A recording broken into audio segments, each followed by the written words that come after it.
αυτό θα το καταφέρουμε. Υπάρχουν και εφαλτικά σενάρια ότι θα φτάσουμε και στους 3 βαθμούς Κελσίου, με ανυπολόγιστες επιπτώσεις για την κοινωνία, το περιβάλλον και για μας, για το ανθρώπινο είδος. Γιατί πραγματικά αυτός που θα εξαφανιστεί θα είμαστε εμείς, δεν θα είναι ο πλανήτης. Έτσι, γιατί έχουμε μια λάθος προσέγγιση ότι ο πλανήτης θα εξαφανιστεί. Μάλλον εμείς θα εξαφανιστούμε. Οπότε, τι κάνουμε, μπορούμε να σώσουμε την παρτίδα στο παραπέντε. Υπάρχουν λύσεις και ενώ μιλάνε οι αρχηγοί κρατών που φέτος είναι δυστυχώς πολύ λιγότεροι από άλλες χρονιές και μπορούμε να καταλάβουμε γιατί, ξέρουμε τι σημαίνει στην άλλη πλευρά του Ατλαντικού, είμαστε και εμείς μέρος αυτής της κουβέντας, είμαστε μέρος και εμείς αυτού του διαλόγου και αυτό θα κληθούμε σήμερα να συζητήσουμε, πώς η κλιματική αλλαγή και η ομελέτα της κλιματικής αλλαγής μπορεί να μας βοηθήσει να πάμε σε αυτή τη μετάβαση. Καλώ τον Νίκο τον Χαραλαμπίδη, το Γενικό Διευθυντή του Ελληνικού Γραφείου της Greenpeace στο βήμα και φυσικά την ομάδα την οποία θα προλογίσει ο κύριος Χαραλαμπίδης όμως. Καλή σας ημέρα. Ενώ η ομάδα βρίσκει το δρόμο της σιγά σιγά στο επικίνδυνο σκαλάκι, εδώ να μην φάμε τα μούτρα μας, να σας καλημερίσω, να ευχαριστήσω πάρα πολύ τους οργανωτές για την εμπιστοσύνη και να ξεκινήσω. Ο χρόνος έχει αρχίσει να μετράει από τώρα. Πόσο άδικο. Λοιπόν, πάμε φύγουμε. 40, το 45 έγινε 40. Ξεκινάμε. Το 45 είναι συνολικό. 40 λεπτά αυστηρά για να μπορέσουμε να έχουμε όλους τους ομιλητές που θέλουμε στα πάνελ μας. Έχοντας λοιπόν αυτά τα δεδομένα, θα προχωρήσω γρήγορα λέγοντας το εξής. Γιατί ομελέτα? Πρώτον, γιατί είμαστε στο πρώτο πρωινό τραπέζι, άρα ξεκινάει πολύ καλά με μια ομελέτα, ένα πρωινό τραπέζι. Δεύτερον, όμως και πιο βασικό, γιατί ομελέτα? Γιατί πρέπει να σπάσουμε αυγά. Είναι σαφές ότι μετά από 30 κάτι χρόνια συζητήσεων για την κλιματική αλλαγή, κρίση, όπως θέλετε, πέστε την Μπάμπη, δεν μας νοιάζει. Έχουμε συζητήσει τις λύσεις, ξέρουμε τι πρέπει να κάνουμε και απλώς δεν το κάνουμε. Ξέρουμε τι πρέπει να γίνει. Ξέρουμε πού έχουμε κενά. Και υπάρχουν και τα εμφανή, προφανή βήματα τα οποία πρέπει να κάνουμε, τα οποία τα πάμε μπρος-πίσω και δεν ξέρω και ίσως και τα λοιπά. Θα σας πω το εξής ενδιαφέρον, ενώ συζητάμε για την κλιματική αλλαγή και το πόσο σημαντική είναι και το πόσο κοστίζει στην οικονομία. Η Ελλάδα είναι μία από τις χώρες που με βάση τις τελευταίες έρευνες της Ευρωπαϊκής Ένωσης και της Ευρωπαϊκής Τράπεζας Επενδύσεων έχει το μεγαλύτερο κατακεφαλήν κόστος σήμερα, το καλοκαίρι του 2025, από τις επιπτώσεις κλιματικής αλλαγής. Εμείς περήφανα σήμερα μαζεύουμε 20 πλάς υπουργούς από διάφορες χώρες για να συζητήσουμε πώς θα αλλάξουμε πάροχο αερίου. Αυτό συζητάμε. Όχι για το πώς θα απεξαρτηθούμε από το αέριο, αλλά πώς θα αλλάξουμε πάροχο. Αυτή είναι η συζήτηση. Άρα, στα καλά καθούμενα, η κουβέντα από την κλιματική αλλαγή είναι στο βρε παιδί μου εντάξει. Σήμερα άκουσα επίσης για πρώτη φορά επιστήμονα, Έλληνα επιστήμονα, να λέει ότι τελικά οι στόχοι για την αντιμετώπιση κλιματικής αλλαγής ήταν ανέφικτοι. Λες και ήταν η αγορά η οποία έβαλε τους στόχους και είπε βρε παιδί μου θα κάνουμε μια μετάβαση γιατί τόσο τη σηκώνουμε, τόσο την μπορούμε, τόσο γρήγορα μπορούμε να πάμε ή τόσο γρήγορα δεν μπορούμε να πάμε. Ερχόμαστε λοιπόν στην ομελέτα μας για να δούμε ποια αυγά πρέπει να σπάσουμε από πολύ διαφορετικές οπτικές. Θα πρέπει να ευχαριστήσω και να πω ότι με τιμάει η αποδοχή της πρόσκλησης σε όλους τους ανθρώπους στο πάνελ για διαφορετικούς λόγους για τον καθένα. Ο καθένας φέρνει πολυετή και προφανή εμπειρία και πρωτοφανή εμπειρία θα έλεγα. Θα ήθελα να ξεκινήσω ανίερα, ενώ θα έπρεπε να ξεκινήσω με την κυρία Μποέμη. Η επόμενη θα ήταν να ξεκινήσω με τον Υπουργό, όχι θα ξεκινήσω με τον Κώστα τον Καρτάλη. Ο Κώστας ο Καρτάλης, εκτός από πολλά χρόνια φίλος, συμφοιτητής κτλ., είναι καθηγητής στο ΕΚΠΑ. Θα δείτε το βιογραφικό του είναι πολλές σελίδες. Θα ήθελα να μείνω σε δύο πράγματα. Ανήκει στην επιστημονική ελίτ της Ευρωπαϊκής Επιτροπής, η οποία συντάσσει τις προτάσεις της επιστημονικής κοινότητας για την αντιμετώπιση κλιματικής αλλαγής και μας φέρνει κάποια καλά νέα, τα οποία τα χρειαζόμαστε όπως ο διάολος χρειάζεται, όχι το λιβάνι, το αντίθετο. Και επίσης ανήκει σε μια ακόμα πιο μικρή ελίτ ανθρώπων οι οποίοι έχουν αναλάβει για λογαριασμό της IPCC τη σύνταξη του κεφαλαίου που αφορά την προσαρμογή των οικισμών, των πόλεων κτλ. Κύριε Καρτάλη, σας ευχαριστώ πάρα πολύ που είστε μαζί μας. Θα ήθελα να μας πείτε τι καλά νέα έχετε να μας φέρετε σε αυτό το τραπέζι για να ξεκινήσουμε την ομελέτα μας, τι καλά νέα έχετε με την Ευρωπαϊκή Επιτροπή και πώς βλέπετε αυτό το πράγμα να υλοποιείται και καταλήγοντας, γιατί δεν ξέρω αν θα προλάβουμε να έχουμε δευτερολογία πάνω από 30 δευτερόλεπτα ο καθένας μας, τι είναι αυτό που από την επιστημονική κοινότητα πιστεύω ότι πρέπει να αλλάξει τελικά, αν πρέπει να αλλάξει κάτι. Καλημέρα σε όλους και ευχαριστώ θερμά για την πρόσκληση και για την εισαγωγή, αγαπητέ Νίκο, αγαπητέ Υπουργέ. Να κάνω μια παρένθεση. Εδώ έχουμε έναν Υπουργό που ήταν δήμαρχος στα Τρίκαλα και έκανε όλα αυτά που είπε ο κύριος Σταμάτης ότι δεν γίνονται. Κοιτάξτε, χθες ήταν μια, θα έλεγα, πολύ θετική μέρα για την Ευρωπαϊκή Ένωση, γιατί στο Ευρωπαϊκό Συμβούλιο συμφωνήθηκε ότι ο στόχος για τη μείωση των εκπομπών αερίων θερμοκηπίου για το 2040 πρέπει να είναι 90% σε σχέση με το 1990.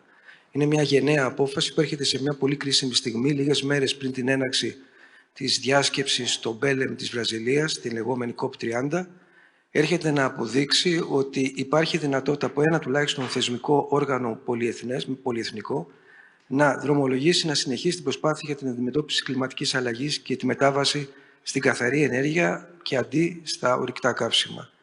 Και έρχεται σε μια στιγμή επίσης που αυτή η ομελέτα που εύστοχα λέει ο Νίκος, που έχει δύο διαφορετικούς μάγειρες με τελείως διαφορετικές προσεγγίσεις, είναι πολύ δύσκολο να είναι εφαγώσιμη.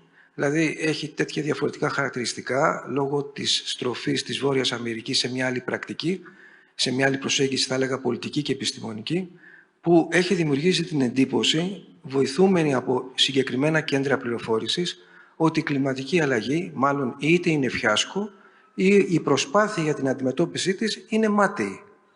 Όμως, αν βάλει κάποιος τα στοιχεία, θα δει ότι η εκτίμηση πλέον της επιστημονικής κοινότητας δεν είναι 3,5 βαθμοί Κελσίου αύξηση θερμοκρασίας στα μέσα του αιώνα, είναι 2,5 βαθμοί.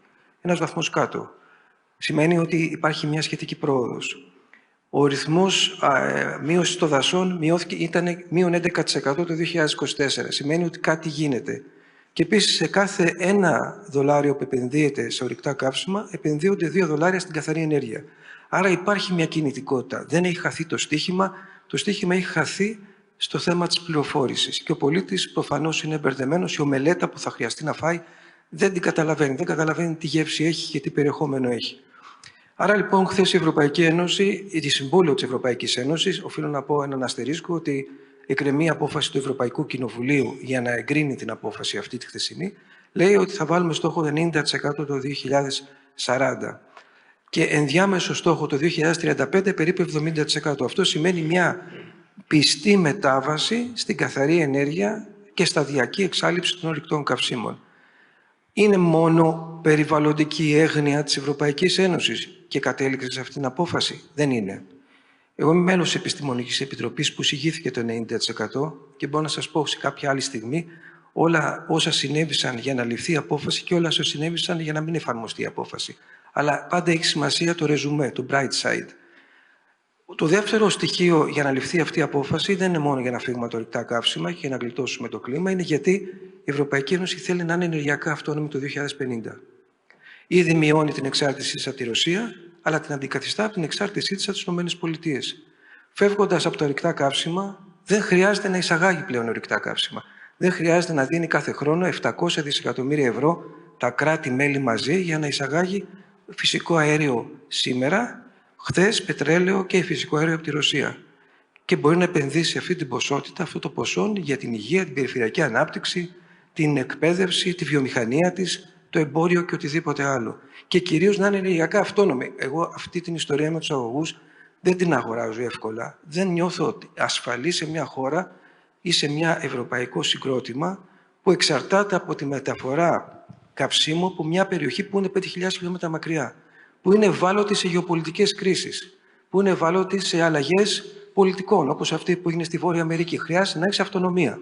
Άρα λοιπόν αυτή η χθεσινή απόφαση βοηθά στο να κινηθεί η Ευρωπαϊκή Ένωση στην καθαρή ενέργεια και να είναι και η Ελλάδα μαζί, ελπίζω, αυτόνομες ενεργειακά το 2050, να μην εισαγάγουν πετρέλαιο από τη Ρωσία, ούτε από τις ΗΠΑ, ούτε φυσικό αέριο το Αζερμπαϊτζάν και το Ουσμπεκιστάν, αλλά να έχουν τη δική τους αυτονομία. Σημαντικό για την ασφάλεια την ενεργειακή, σημαντικό για την κοινωνική ευημερία, σημαντικό για την εξοικονόμηση πόρων υπέρ της ανάπτυξης στο επίπεδο της Ευρωπαϊκής Ένωσης.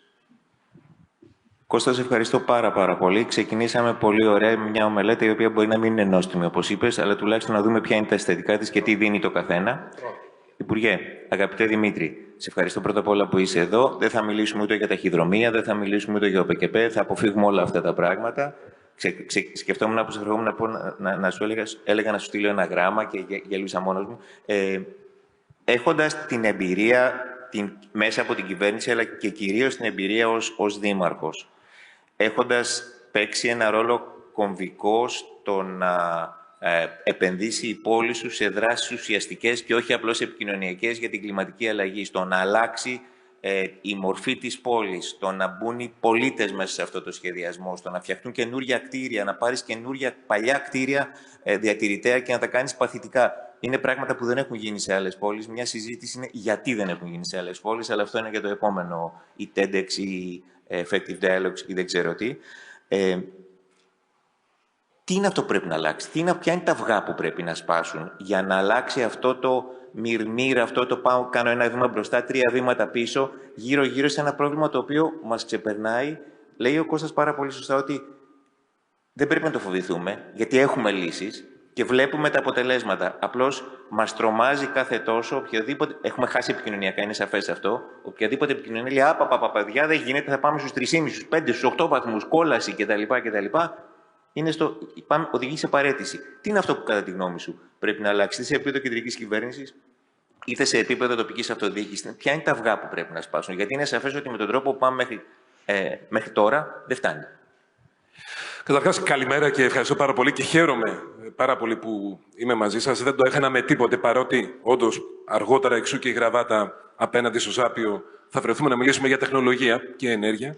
Θα προσπαθήσω να ισορροπήσω ανάμεσα σε 3 ιδιότητες, αυτή του Υπουργού, της προηγούμενης μου ως Δημάρχου των Τρικάλων και του ηλεκτρολόγου μηχανικού, που η βασική του δουλειά ήταν η ενέργεια. Δηλαδή, αν ζω σήμερα, τα χρήματα τα οποία κερδίζω είναι αυτά της ιδιωτικής μου δουλειάς.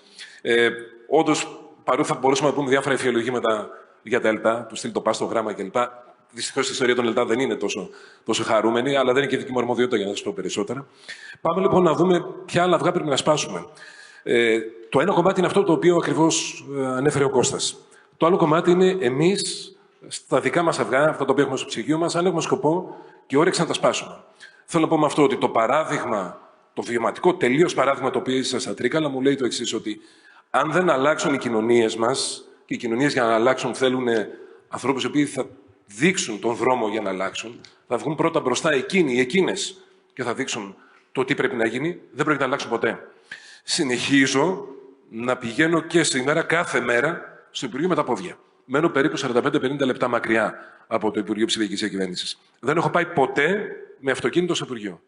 Είναι κάτι το οποίο το θεωρείται πιθανώς επαρχιωτισμό, γιατί στα Τρίκαλα όλα είναι στα 5 μέτρα. Στα Τρίκαλα είναι ένα ποδήλατο ούτως ή άλλως. Λοιπόν, συνεχίζω να το κάνω με τα πόδια. Γιατί είναι στάση ζωής. Το εννοώ, θα μου πει μετά πα με αυτοκίνητο όμως, το αριθμό με μηχανάκι. Εντάξει, μακάρι να είχα 3 ραντεβού τη μέρα και να πήγαινα παντού με τα πόδια. Αλλά αν δεν το πάρουμε απόφαση, όπως είναι και η δική μας δουλειά, το να αλλάξουμε τα πράγματα, δεν πρόκειται ποτέ να αλλάξει τίποτα. Δηλαδή, τι απαιτείται από τη μεριά μου, απλά να ξυπνάω 45 λεπτά νωρίτερα. Τίποτε παραπάνω. Αν λοιπόν, εντός αγωγικών, δεν ξυπνήσουμε 45 λεπτά νωρίτερα, 1 ώρα νωρίτερα, δεν αλλάξουμε συνήθειες, δεν πρόκειται να αλλάξει τίποτα. Αυτές τις μέρες θα κάνουμε κάθε μέρα με τον αρμόδιο για το κτίριο στο Υπουργείο, διότι έχουν ακόμα το air condition ανοιχτό. Ρε παιδιά, έχουμε Νοέμβριο. Κλείστε το beep air condition.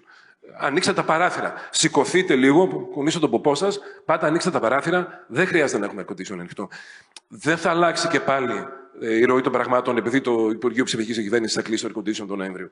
Παρ' όλα αυτά, αν δεν αφεπνιστούμε εμείς οι ίδιοι, οι πόλεις μας, αν δεν ψαχτούμε λίγο περισσότερο, απλά θα καθόμαστε ως θεατές παθητικά να βλέπουμε το παιχνίδι που μπορεί να παίζεται σε άλλο επίπεδο, σε πολιτικό επίπεδο. Άρα θέλει γενναίες αποφάσεις. Πιστεύω πάρα πολύ σε αυτό το οποίο πρέπει να κάνει η τοπική αυτοδιοίκηση, αλλά θέλει γενναιότητα για να το κάνει η τοπική αυτοδιοίκηση. Γιατί όσο πιο μικρή είναι μια πόλη, τόσο πιο έντονα τα τοπικά συμφέροντα και τόσο περισσότερο κάποιοι θα ξεβολευτούν. Έλεγε νωρίτερα ο Νίκος ότι πρέπει να δώσουμε χώρο, πρέπει να κάνουμε ασφαλέστερη τις πόλεις μας. Το παράδειγμα που πάντα χρησιμοποιώ είναι ότι μέχρι και την τελευταία μέρα που ήμουν δήμαρχος, 24 Ιουνίου, παραιτήθηκα, του 2023, ένα από τα πιο εμβληματικά έργα τα οποία θεωρώ ότι άφησα στα Τρίκαλα ήταν ότι πεζοδρομήσαμε και τις 2 πλευρές του Λιθαίου ποταμού. Εκεί ήταν παρκαρισμένα αυτοκίνητα. Προκειμένου να υπάρχει χώρος για όλους. Κάναμε πεζόδρομο, κάναμε ποδηλατόδρομο, έτσι. πλέον διασχίζει όλη την πόλη από τη μια άκρη στην άλλη με ασφάλεια. Αυτό όμως τι ήθελε, να τσακωθείς με ανθρώπους που παρκάρανε εκεί πέρα. Εντάξει, δεν έγινε και τίποτα να παρκάρεις 50 μέτρα πιο εκεί. Λοιπόν, είναι τόσο απλά τα πράγματα από την πλευρά των πολιτών, από την πλευρά των τοπικών διοικήσεων που πρέπει να κάνουμε. Τώρα, για να έρθω και λίγο αυτό για το οποίο έχετε γραμμένο πάνω ως Υπουργό, ότι η τεχνολογία την ώρα αυτή έχει τεράστια ευθύνη στο πώς θα μεταβληθεί το κλίμα. Διότι έρχεται η τεχνητή νοημοσύνη, η οποία είναι πολλά υποσχόμενη και μπορεί να βοηθήσει, αλλά θέλει πάρα πολύ ενέργεια. Άρα, αν δούμε μόνο την τεχνητή νοημοσύνη τυφλά και ξερά, έχουμε αποτύχει, το κλείσαμε το σπίτι, το κλείσαμε το μαγαζί. Τι πρέπει να δούμε, πού μπορούμε να αναπτύξουμε τεχνητή νοημοσύνη, πού υπάρχει περίσσευμα ενέργειας, πώς μπορούμε να αποθηκεύσουμε, και δεν είναι μόνο οι μπαταρίες αποθήκευση. Συνεπώς, θα πρέπει σε όλη αυτή την εξίσωση να βάλουμε και το πράσινο πρόσημο που πρέπει η τεχνολογία να έχει μπροστά. Θέλει σχεδιασμό. Δεν μπορούμε άκρητα να πανηγυρίζουμε μόνο γιατί φτιάχνουμε μηχανήματα, παρότι και στην Ελλάδα φτιάχνουμε μηχανήματα. Άρα, αυτή την ισορροπία πρέπει να προσέξουμε. Μιας και στην Ελλάδα, σε επίπεδο, μάλλον σε όρους ισχύως, έχουμε διπλάσια ισχύ από αυτή που χρειαζόμαστε. Κάπου εκεί είναι η ισορροπία, τουλάχιστον το χειμώνα. Θα πρέπει να δούμε πώς αυτή την ισχύ, την ενέργεια στην ουσία, μπορούμε να την αποθηκεύσουμε, να τη χρησιμοποιήσουμε για καλό σκοπό σε σχέση με τεχνολογία. Δημήτρη, σε ευχαριστώ πάρα πολύ. Θα σου πω ότι μην νιώθεις πάρα πολύ άσχημα για το Υπουργείο Ψηφιακής Διακυβέρνησης. Θυμάμαι το Υπουργείο Περιβάλλοντος, που θα περίμενε κάποιος να είναι πιο εμβληματικό στο θέμα της χρήσης ενέργειας, να έχουν ενιαίο κλιματισμό σε όλο το κτίριο, μη ρυθμιζόμενο, και να ανοίγουν παράθυρα το καλοκαίρι, γιατί ο κλιματισμός ήταν πάρα πολύ χαμηλή η θερμοκρασία και δεν μπορούσαν να τη ρυθμίσουν. Και λέω, παιδιά, και οι συμβολισμοί έχουν το νόημά τους.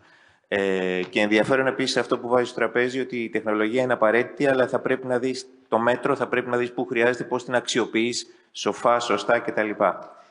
Κυρία Μποέμη, Ναταλία, ακούσαμε όλα αυτά τα πράγματα που πρέπει να κάνουμε. Έρχεστε από την όμορφη Θεσσαλονίκη, η οποία παρεπτόντως βιώνει πολύ μεγαλύτερες αυξήσεις θερμοκρασίας από την Αθήνα, με ένα βαρύ πορτφόλιο σε σχέση με εξοικονόμηση ενέργειας, σε σχέση με ενεργειακή φτώχεια, σε σχέση με το τι μπορούμε να κάνουμε το κτηριακό απόθεμα κτλ.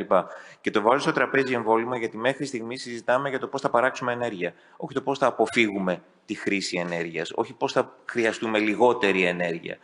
Είναι η λογική ότι θα βάλουμε γεννημογεννήτριες παντού, θα βάλουμε φωτοβολταϊκά παντού, θα γεμίσουμε τη Δυτική Μακεδονία με μπαταρίες κτλ.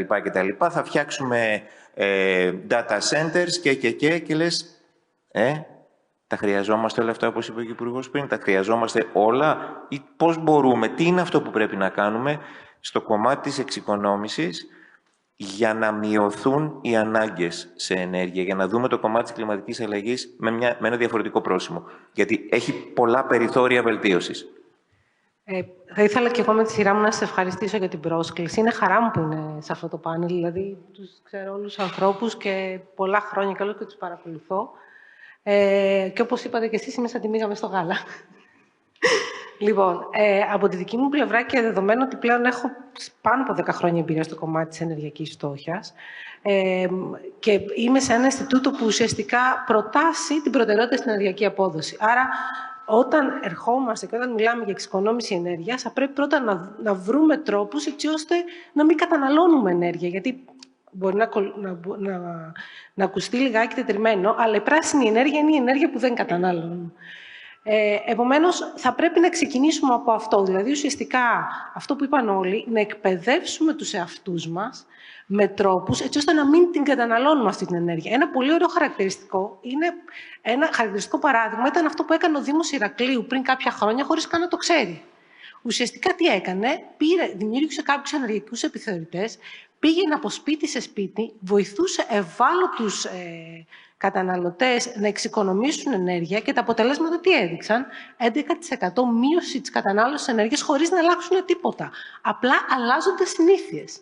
Άρα αυτό εμένα τι μου λέει? Μου λέει το πιο δύσκολο κομμάτι σε όλη αυτή την ιστορία και βάσει και την εμπειρία που έχω πια τόσα χρόνια, γιατί καλώς κακώς όλη αυτή την έρευνα την κάναμε πόρτα-πόρτα. Δηλαδή πηγαίναμε και πιάναμε πολίτη-πολίτη και συμπληρώναμε ερωτηματολόγια.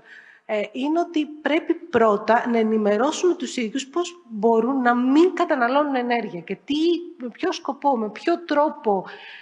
Και μέσα από όλο, και βέβαια αυτό θα έχει και μία επέκταση και στο κομμάτι της υγείας. Αλλά και γιατί όταν αισθανόμαστε άνετα μέσα στην κατοικία μας, τότε ουσιαστικά αυτό έχει και επεκτάσει και στο κομμάτι της ψυχικής υγείας.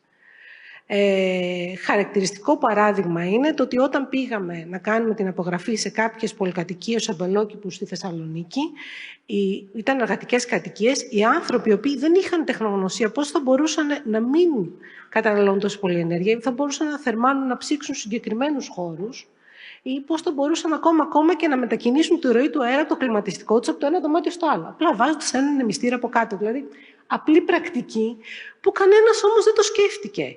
Ή όταν πήγαμε κάποια στιγμή και κάναμε απογραφή πριν παραδοθεί ωστόσο το κτίριο της Περιφέρειας Κεντρικής Μακεδονίας, επειδή δεν λειτουργούσαν σωστά οι υπερσίδες, κάποια γραφεία υπερθερμανότανε και ανοίγανε παράθυρα και ουσιαστικά είχαν βρει τρόπο να κλείσουν τους αυτοματισμούς, γιατί είναι ένα υπερσύγχρονο κτίριο, και κάποια γραφεία παγώνανε και είχαν αερόθερμα κάτω από τα πόδια τους. Δηλαδή, είναι αντικρουόμενο όλο αυτό. Και αυτό θα μπορούσε να λυθεί απλά με να κάνουν κάτι πάρα πολύ απλό. Δηλαδή, ουσιαστικά να πιέσουν τον άνθρωπο που παρέδωσε στο κτίριο να τα φτιάξει σωστά. Το πιο ενδιαφέρον κομμάτι, και θα κλείσω γιατί ξέρω ότι πιεζόμαστε, ήταν επειδή κάποιοι είχαν θέμα με τον ηλιασμό, γιατί έμπαινε αρκετό φως μέσα στο χώρο, οι άνθρωποι έψαξαν και βρήκανε πώς θα μπορούσαν να αντιμετωπίσουν αυτό. Και τι κάνανε? Αγόρασαν κουρτινάκια από το μεγάλο παιχνιδοκατάστημα ακριβώς απέναντι και κόψανε το κομμάτι του ηλιασμού, το οποίο δεν το χρειαζόντουσαν. Άρα, καταλήγοντας, είναι θέμα ενημέρωσης, ότι πρώτα πρέπει να λειτουργούμε με συγκεκριμένο τρόπο, να προσπαθούμε να μειώσουμε την κατανάλωση ενέργειας, δηλαδή η αρχή στην προτεραιότητα στην ενεργειακή απόδοση, και μετά να βρίσκουμε τρόπους έτσι ώστε αυτή την ενέργεια που χρησιμοποιούμε να είναι πιο πράσινη ή τουλάχιστον να προσπαθούμε να τη μειώσουμε ακόμη περισσότερο. Ατελεία, ευχαριστώ πάρα πολύ.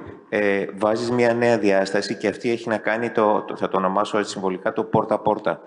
Η προσωπική επικοινωνία, πόσο μετράει αυτή σε μια εποχή social media, σε μια εποχή massive, πόσο μεγάλη σημασία έχει να μιλάει στον άνθρωπο, όχι απλώς για το διαπροσωπικό, αλλά να καταλάβεις ποιες είναι οι ανάγκες του και να καταλάβεις τι είναι αυτό το οποίο θα τον κάνει, θα τον βοηθήσει να αλλάξει.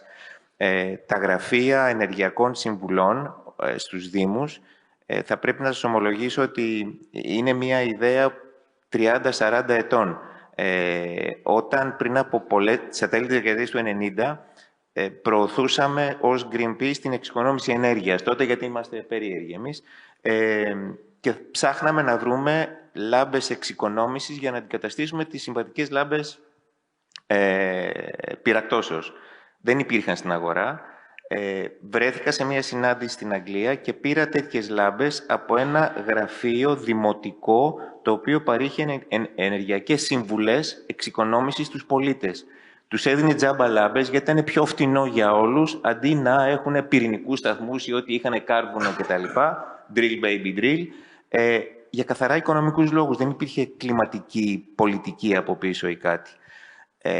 Και αυτό αφορά επίσης όλους τους Δήμους μας. Με αντίστοιχη προσέγγιση μπορούμε να δούμε και άλλα μαζικά προβλήματα, π.χ. σκουπίδια, διαχείριση απορριμμάτων, πώς μπορούν να λυθούν βλέποντας το τι είναι αυτό που μετράει στον κάθε πολίτη. Όχι το τι είναι σωστό και τι πρέπει να γίνει και τι λένε οι πολιτικές.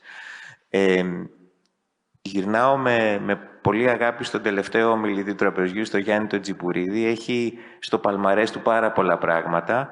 Είναι ο άνθρωπος ο οποίος θα έλεγα ότι άνοιξε το δρόμο των ανανεώσιμων πηγών ενέργειας στη ΔΕΗ, όταν η ΔΕΗ δεν ήταν το corporate profile που έχει τώρα, ήταν μια δημόσια επιχείρηση κτλ.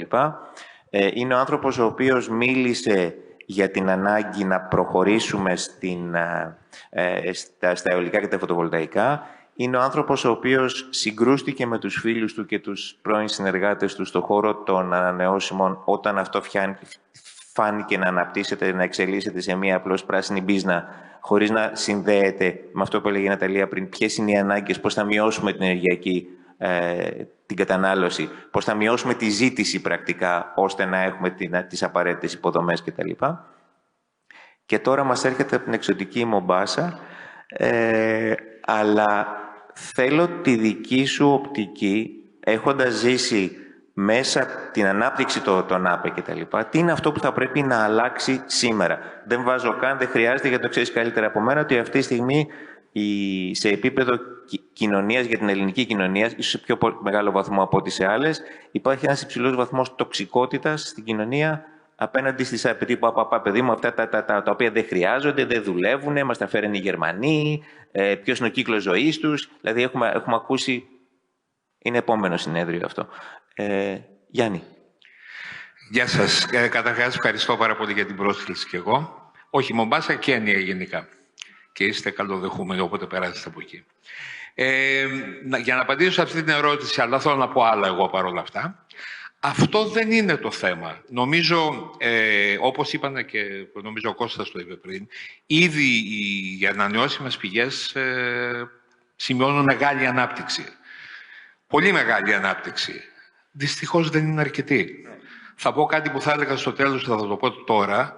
Σήμερα, όπως μιλάμε, με όλη αυτή την τεράστια ανάπτυξη των ανανεώσιμων, σχεδόν το 80% της τελικής κατανάλωσης ενέργειας παγκοσμίως προέρχεται από ορυκτά καύσιμα. Άρα δεν κάνουμε τίποτα.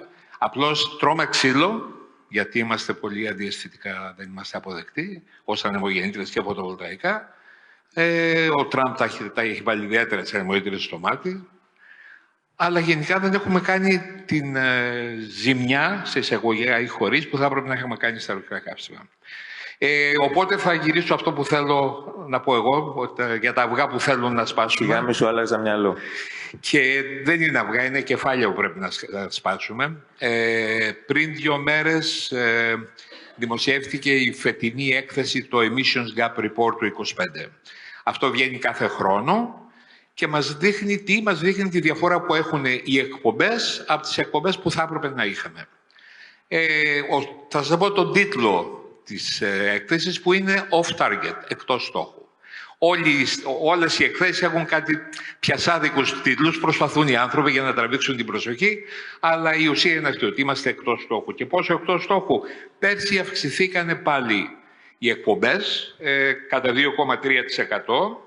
Και φυσικά είμαστε όσο πιο μακριά γίνεται από τον περίφημο στόχο, το Άγιο Δισκοπότηριο του 1,5 βαθμού. Το έχουμε χάσει φυσικά, αλλά δεν το λέμε φανερά όταν είναι παιδιά παρόντα. Τα λεγόμενα NDCs είναι πουθενά, δηλαδή οι χώρες σφυράνε αδιάφορα.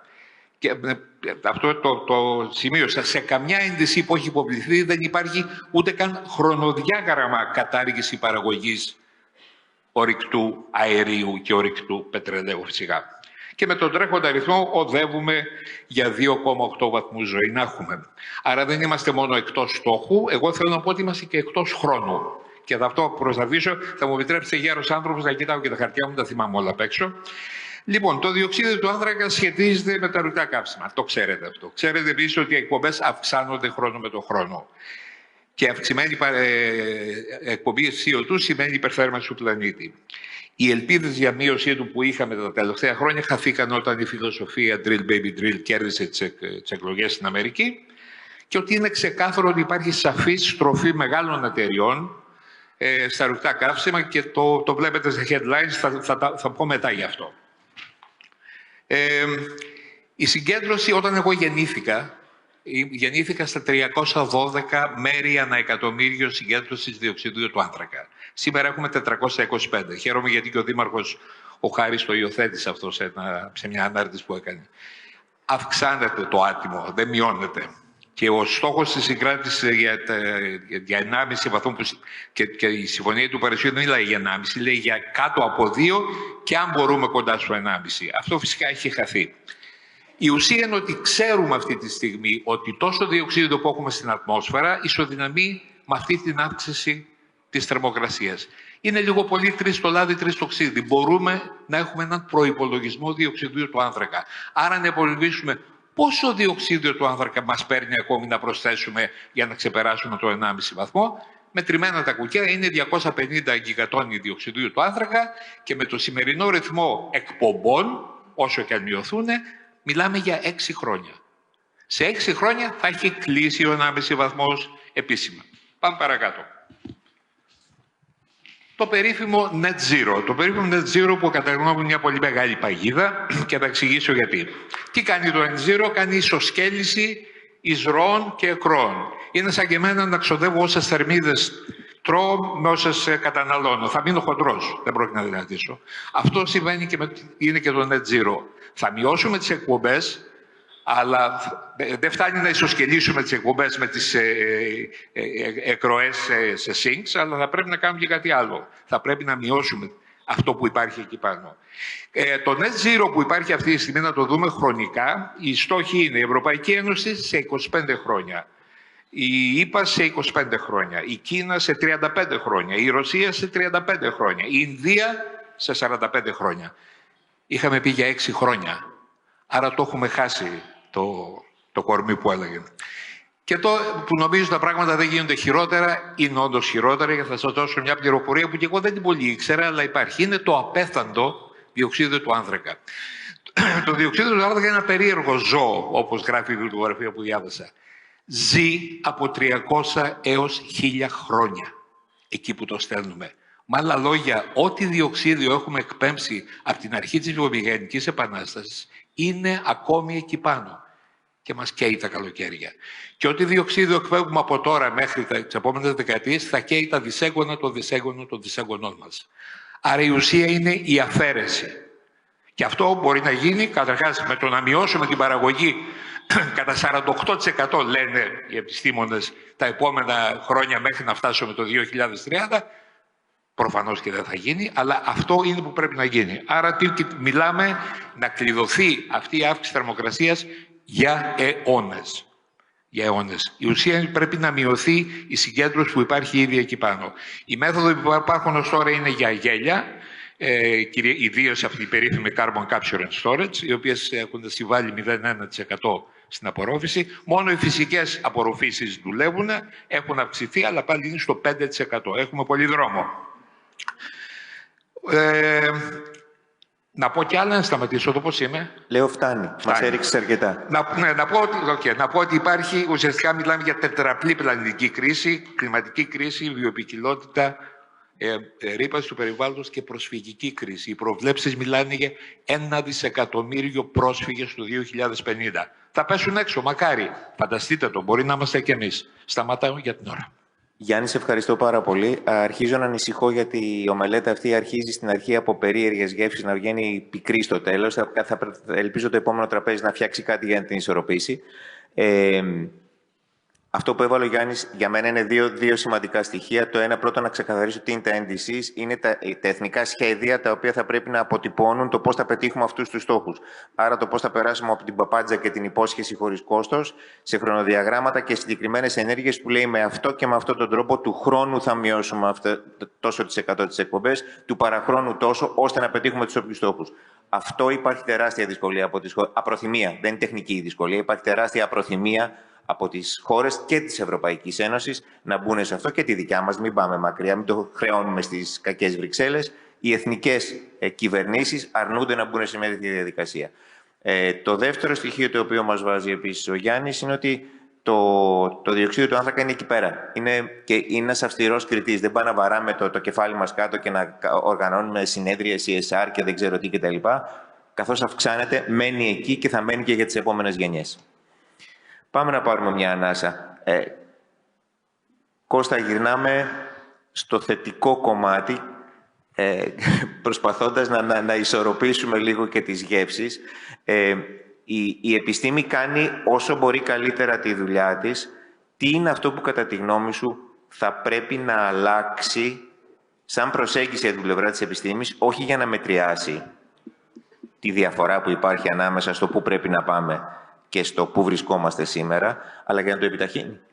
Έχω την αίσθηση ότι ό,τι διαβάζω από οποιαδήποτε επιστημονική επιτροπή και σε οποιοδήποτε τομέα, έχουμε μείνει στο κομμάτι της ενέργειας, αν πάμε αντίστοιχα σε ένα τομέα που δεν έχουμε αγγίξει καθόλου, για παράδειγμα το κομμάτι της διατροφής, γεωργία, διατροφή κτλ., όσο μειώνεται η συμβολή του ενεργειακού τομέα, αυξάνεται η συμβολή άλλων τομέων στην εκπομπή αερίων του θερμοκηπίου, μεθανίου κτλ.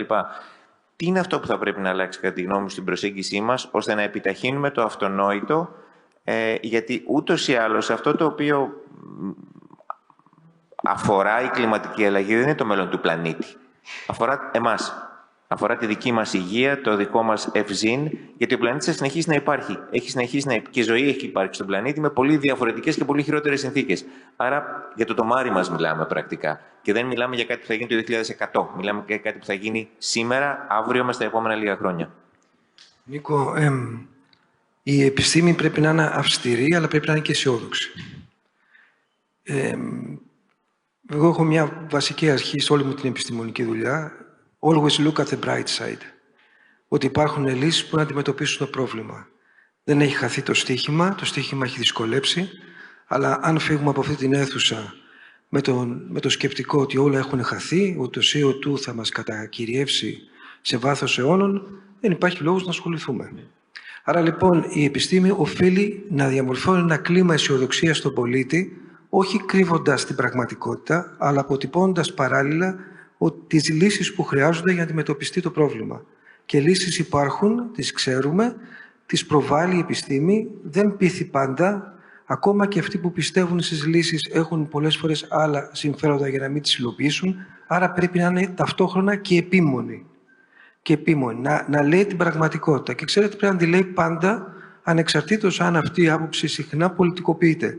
Αν εγώ, για παράδειγμα, πω ότι η μεγάλη καταιγίδα στη Θεσσαλία με τον Ντάνιελ θα συνέβαινε σε οποιοδήποτε μέρος του πλανήτη, θα θεωρηθώ ότι είμαι φιλοκυβερνητικός. Αν πω κάτι άλλο το οποίο δεν αρέσει στην κυβέρνηση, θα θεωρηθεί ότι δεν είμαι κυβερνητικός. Πρέπει να βγει από αυτό το πλαίσιο, δεν πρέπει να φοράει τέτοια κουστούμια, πρέπει να λέει την πραγματικότητα και να δημιουργεί ένα κλίμα αισιοδοξίας. Και όπως είπα προηγουμένως, σε κάθε ένα από αυτά που αναφέρθηκαν από όλους τους ομιλητές, η επιστήμη έχει δώσει λύσεις. Και μάλιστα οι λύσεις αυτές έρχονται μαζί με την τεχνολογία όλο και πιο γρήγορα. Μέχρι το τέλος αυτής της δεκαετίας θα είναι πολύ πιο όριμη η τεχνολογία της αποθήκευσης ενέργειας. Που σημαίνει ότι σήμερα έχουμε μια ωραία λιακάδα, η ενέργεια που θα καταγραφεί στους ηλιακούς συλλέκτες μπορεί να χρησιμοποιηθεί και αύριο. Ή έχουμε 10 μποφόρ, ο αέρας και η ενέργεια που παρήχθη μπορεί να χρησιμοποιηθεί και αύριο, αντί για σήμερα που ό,τι παράγεται είναι μόνο για τη συγκεκριμένη μέρα. Άρα έρχονται καινούργια πράγματα και αυτά δημιουργούν ένα πλαίσιο που μας επιβάλλει να προβάλλουμε πιο έντονα τις απόψεις μας και να κατεδαφίζουμε τους μύθους που αναπτύσσονται. Παραδείγματος χάρη ότι είναι ένα φιάσκο η κλιματική κρίση. Ναι, αν το πιστέψουμε ότι είναι ένα φιάσκο, γιατί να μην αγοράσουμε LNG από την Αμερική, αφού δεν προκαλεί πρόβλημα στην κλιματική αλλαγή. Άρα στο αγοράσουμε. Όμως όταν θα πείσουμε ότι το LNG και κάθε ένα ορυκτό καύσιμο συμβάλλει στο πρόβλημα, θα πρέπει να απομακρυνθούμε από αυτό και να πάμε σε ανανεώσιμες πηγές ενέργειας ταχύτερα, πιο συγκροτημένα και με πιο συμπαγή τρόπο. Κώστα, ευχαριστώ πάρα πολύ. Βλέπω το χρόνο να τρέχει, οπότε προσπαθώ να κρατήσω το θετικό κομμάτι των λύσεων και ταυτόχρονα να μην ξεχάσω το ότι στην πολιτική πραγματικότητα που ζούμε, οι μεγάλοι ενεργειακοί όμιλοι έχουν πάρα πολύ στενές σχέσεις, επηρεάζουν άμεσα το decision making σε όλο τον κόσμο. Το οποίο είναι μια πραγματικότητα δεν μπορεί να την αγνοήσεις. Δεν μπορείς να λες ότι εκεί θα πρέπει να πάμε, αγνοώντας το τι θα γίνουν όλοι αυτοί οι παίκτες.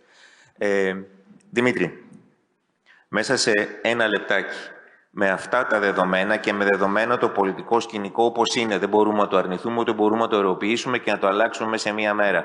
Τι είναι αυτό το οποίο θα έβλεπες εσύ σαν μία ριζική αλλαγή στον τρόπο προσέγγισης, στο mindset, στις συνήθειες, οτιδήποτε, ώστε να επιταχύνουμε τα απαραίτητα βήματα?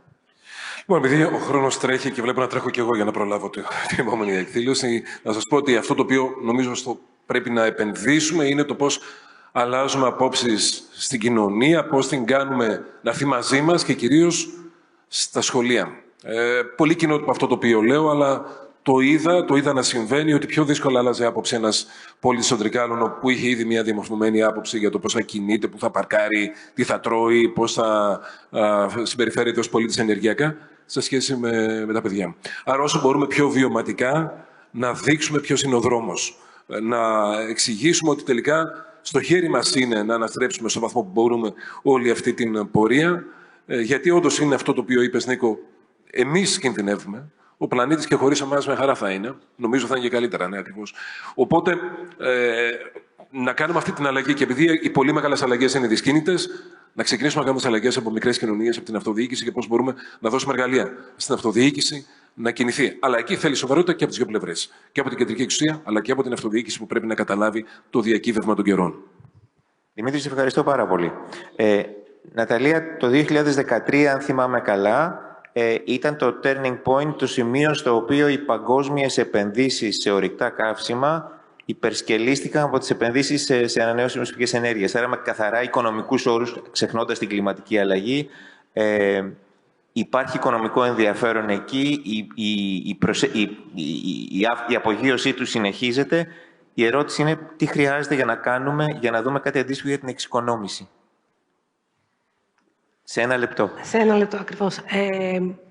Εγώ θα ήθελα να πω κάτι άλλο, αλλά νομίζω ότι αυτό που θα ήθελα να πω ταιριάζει πάρα πολύ με το ερώτημα που μου κάνεις. Είναι ότι ουσιαστικά για να πείσουμε τον οποιοδήποτε να κάνει κάτι, καλός ή κακός, γιατί έτσι έχουμε μάθει, θα πρέπει να μιλάμε με αριθμούς. Άρα, καλά τα σχολεία, αλλά έχουν ένα αντίκτυπο μέσα στην επόμενη 20ετία και δεν τα έχουμε, όπως είπε και ο κύριος Τσιτουρίδης. Άρα θα πρέπει να κάνουμε κάτι πιο άμεσα, να μιλήσουμε με αριθμούς, άρα να χρησιμοποιήσουμε εργαλεία που υπάρχουν έξω ήδη, έχουν φτιαχτεί, τόσο προγράμματα τρέχουμε, που θα αποσκοπτικοποιούν και τις κοινωνικές επιπτώσεις και τις οικονομικές επιπτώσεις και τις περιβαλλοντικές επιπτώσεις, έτσι ώστε να πείσουμε πλέον και τον κάθε έναν από εμάς για να μπορέσει να κινηθεί προς το κομμάτι της μείωσης κατανάλωσης ενέργειας. Και θα ήθελα να κλείσω λέγοντας το ότι ακόμα και σήμερα ακούω για βιοκλιματική αρχιτεκτονική. Βιοκλιματική αρχιτεκτονική είναι σωστά ενεργειακά αποδοτική αρχιτεκτονική.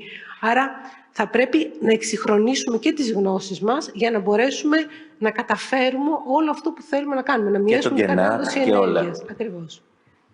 Για να κερδίσουμε και το μισό λεπτό που μας κλέψατε στην αρχή, πρώτον, συμφωνώ απόλυτα με τον Κώστα. Η επιστήμη είναι το μόνο που έχουμε και η επιστήμη και η τεχνολογία έχουν δώσει λύσεις, αλλά δήλωση του CEO της ExxonMobil προς την Ευρωπαϊκή Ένωση. Ο Γκουτς δήλωσε ότι η νομοθεσία απαιτεί από μεγάλες εταιρείες όπως η ExxonMobil να εφαρμόσουν σχέδια για την κλιματική μετάβαση που να ευθυγραμμίζονται με το στόχο της Συμφωνίας του Παρισιού για περιορισμό της υπερθέρμανσης του πλανήτη στον 1,5 βαθμό πάνω από το προβιομηχανικά επίπεδα, μια απέτηση που χαρακτήριζε τεχνικά ανέφικτη. Και να σας θυμίσω ότι για πρώτη φορά συζητήθηκαν τα ορυκτά καύσιμα σε απόφαση του COP, το COP26 στη Σκωτία, και για πρώτη φορά συνδέθηκαν με την κλιματική αλλαγή και την αύξηση θερμοκρασίας στο COP28, μετά από τόσα πολλά COP. Μιλάμε ότι άλλο η επιστήμη, άλλο η αγορά. Ευχαριστώ. Γιάννη, σε ευχαριστώ πάρα πολύ. Μπορώ να χρησιμοποιήσω 30 δεύτερα για να κάνω κάτι ασυνήθιστο. Να προτείνω στους οργανωτές για του χρόνου, έχοντας δύο αγαπημένους και πολύ έμπειρους ομιλητές, τον Γιάννη τον Τζιμπουρίδη και τον Κώστα τον Καρτάλη, και βλέποντας μια συζήτηση η οποία έρχεται με πολύ αγάπη, για τα πυρηνικά κτλ. Του χρόνου τέτοιο καιρό θα οργανώσουμε ένα τραπέζι για τα πυρηνικά και οι δύο έχουν πολλή εμπειρία και επιστημονική γνώση στο κομμάτι αυτό. Σας ευχαριστώ πάρα πολύ. Νίκο, εσύ θα το συντονίσεις, θα τους μαζέψεις και μαζί θα το σχεδιάσουμε το συγκεκριμένο πάνελ. Σας ευχαριστώ πάρα πολύ για την υπομονή σας. Ευχαριστώ πάρα πολύ τους ομιλητές.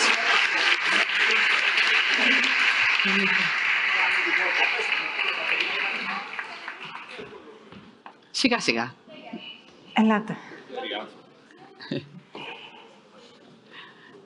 Ενώ μιλήσαμε για τις στρατηγικές αντιμετώπισης κλιματικής αλλαγής και μαγειρικές και ομελέτες στο πρώτο πάνελ, πάμε τώρα να προσγειωθούμε λίγο στην πραγματικότητα των επιπτώσεων της κλιματικής κρίσης που βρίσκεται ήδη εδώ. Ξέρουμε ότι η φυσική κλιματική κίνδυνοι δεν είναι μελλοντική, το ζούμε στην καθημερινότητά μας δυστυχώς, απαιτούν σχέδιο και συνεργασία. Και έχουμε πάλι τα δεδομένα